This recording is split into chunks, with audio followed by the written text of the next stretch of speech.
So we're going to do a quick review of the MontBlanc bike carrier. And this is also known as the Volkswagen bike carrier. If you go to a dealership, this is what you're going to end up getting, but it's made by MontBlanc.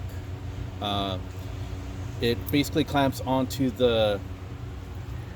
like you unlock this, make sure I have the right key. Obviously, the wrong one.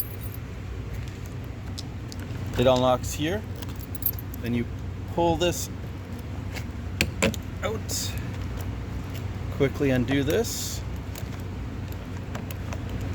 and then basically you just pull this right out as it gets loosey-goosey.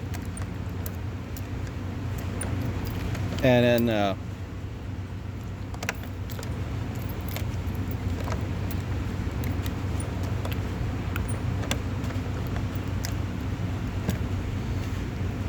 so basically when you put your bike on, it clamps onto the frame here, and then it clamps the tires here, and it clamps the tires on the back there. The only drawback is that you're only limited to maybe a 4-inch frame where it can clamp on. So if you have like a carbon fiber bike, it's going to be too thick at some points. Like the Stump Jumper 2019 carb tends to be a very thick bike. And if you have fatter tires that are bigger than 2.3, you might have to deflate your tires in order to mount them in there. But other than that, it's a very good carrier. You can definitely go really fast if you decided to go race a couple people with bikes on top of your car. But other than that, it's a great product.